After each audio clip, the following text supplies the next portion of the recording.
ಕಾಂಗ್ರೆಸ್ ಪಕ್ಷದ ನಾಯಕ ರಾಹುಲ್ ಗಾಂಧಿ ಮತಗಳ್ಳತನ ಆರೋಪವನ್ನು ಮಾಡಿದ್ರು. ಅಷ್ಟೇ ಅಲ್ಲ, ಬೆಂಗಳೂರಿನಲ್ಲಿ ಕಾಂಗ್ರೆಸ್ ನಾಯಕರು, ಕಾರ್ಯಕರ್ತರು, ಬೆಂಬಲಿಗರೊಂದಿಗೆ ಫ್ರೀಡಂ ಪಾರ್ಕ್ನಲ್ಲಿ ಪ್ರತಿಭಟನೆ ಕೂಡ ಮಾಡಿದ್ರು. ಚುನಾವಣಾ ಆಯೋಗದ ವಿರುದ್ಧ ದೂರು ಕೂಡ ಕೊಟ್ಟಿದ್ರು. ಇದಕ್ಕೆ ಪ್ರತ್ಯುತ್ತರ ಕೊಡುವಂತೆ ಇಂದು ಚುನಾವಣಾ ಆಯೋಗ ದಿಲ್ಲಿಯಲ್ಲಿ ಪ್ರೆಸ್ ಮೀಟ್ ಮಾಡಿ ಮತಗಳ್ಳತನ ಮತ್ತು ರಾಹುಲ್ ಗಾಂಧಿ ಆರೋಪಕ್ಕೆ ಉತ್ತರವನ್ನ ಕೊಟ್ಟಿದೆ. ಚುನಾವಣಾ ಆಯೋಗಕ್ಕೆ ಎಲ್ಲಾ ರಾಜಕೀಯ ಪಕ್ಷಗಳು ಒಂದೇ, ಯಾವುದಕ್ಕೂ ತಾರತಮ್ಯ ಮಾಡುವುದಿಲ್ಲ ಅಂತ ಮುಖ್ಯ ಚುನಾವಣಾ ಆಯುಕ್ತ ಜ್ಞಾನೇಶ್ ಕುಮಾರ್ ಹೇಳಿದ್ದಾರೆ.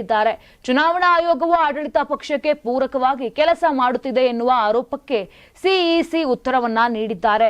ದೆಹಲಿಯಲ್ಲಿ ಪತ್ರಿಕಾಗೋಷ್ಠಿಯಲ್ಲಿ ಮಾತನಾಡಿರುವಂತಹ ಜ್ಞಾನೇಶ್ ಕುಮಾರ್ ಮತಗಳ್ಳತನ ಆಗಿದೆ ಎನ್ನುವ ಆರೋಪಕ್ಕೂ ಉತ್ತರವನ್ನ ಕೊಟ್ಟಿದ್ದಾರೆ.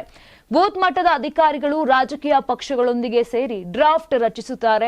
ಅದಾದ ಬಳಿಕ ಮತದಾರರ ಪಟ್ಟಿ ಪರಿಷ್ಕರಣೆ ಮಾಡಲು 45 ದಿನಗಳು ಸಮಯಾವಕಾಶ ಕೊಡಲಾಗಿರುತ್ತದೆ. ಈ ಅವಧಿ ಬಹಳ ಮುಖ್ಯ. ತಪ್ಪುಗಳಾಗಿದ್ದಲ್ಲಿ ತಿದ್ದಿಕೊಳ್ಳಬಹುದು. ಅದಕ್ಕಾಗಿ ಎಲ್ಲ ರಾಜಕೀಯ ಪಕ್ಷಗಳು ಆಕ್ಷೇಪಣೆಗಳನ್ನು ಸಲ್ಲಿಸಲು ಅವಕಾಶ ಹೊಂದಿರುತ್ತವೆ. ಆ 45 ದಿನಗಳ ಅವಧಿಯಲ್ಲಿ ಆಕ್ಷೇಪಣೆಗಳು ಬರದೆ ಈಗ ಬಂದ್ರೆ ಹೇಗೆ?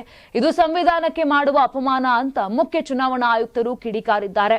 ಇನ್ನು ಚುನಾವಣಾ ಆಯೋಗದ ವಿರುದ್ಧ ಕೇಳಿ ಬರುತ್ತಿರುವ ಆರೋಪಗಳ ಬಗ್ಗೆ ಆಯುಕ್ತರು ಅಸಮಾಧಾನವನ್ನ ವ್ಯಕ್ತಪಡಿಸಿದ್ದಾರೆ.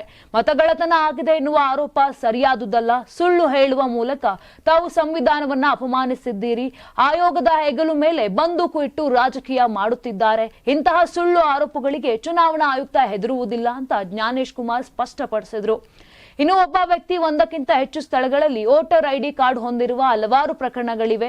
ಇನ್ನು ಒಬ್ಬ ವ್ಯಕ್ತಿ ಒಂದಕ್ಕಿಂತ ಹೆಚ್ಚು ಸ್ಥಳಗಳಲ್ಲಿ ವೋಟರ್ ಐಡಿ ಕಾರ್ಡ್ ಹೊಂದಿರುವ ಹಲವಾರು ಪ್ರಕರಣಗಳಿವೆ ಎನ್ನುವ ಆರೋಪದ ಬಗ್ಗೆಯೂ ಮುಖ್ಯ ಚುನಾವಣಾ ಆಯುಕ್ತರು ಉತ್ತರವನ್ನ ಕೊಟ್ಟಿದ್ದಾರೆ. ಆ ರೀತಿ ಬಹು ಐಡಿ ಕಾರ್ಡ್ ಹೇಗೆ ಆಗಿರುತ್ತವೆ ಎನ್ನುವ ವಿವರಣೆಯನ್ನು ಕೂಡ ಕೊಟ್ಟಿದ್ದಾರೆ. ಒಂದು ಸ್ಥಳದಲ್ಲಿ ವೋಟರ್ ಐಡಿ ಹೊಂದಿರುವ ವ್ಯಕ್ತಿ ಬೇರೆ ಊರಿಗೆ ಹೋದಾಗ ಅಲ್ಲಿ ವೋಟರ್ ಐಡಿ ಪಡೆಯಬಹುದು. ಇಂದಿನ ಸ್ಥಳದಲ್ಲಿದ್ದ ವೋಟರ್ ಐಡಿ ಹಾಗೆ ಉಳಿದುಕೊಳ್ಳುವ ಸಂಭವ ಇರುತ್ತದೆ. ಫಾರ್ಮ್ ಸಲ್ಲಿಸಿ ಅದನ್ನು ತೆಗೆದು ಹಾಕಬಹುದು.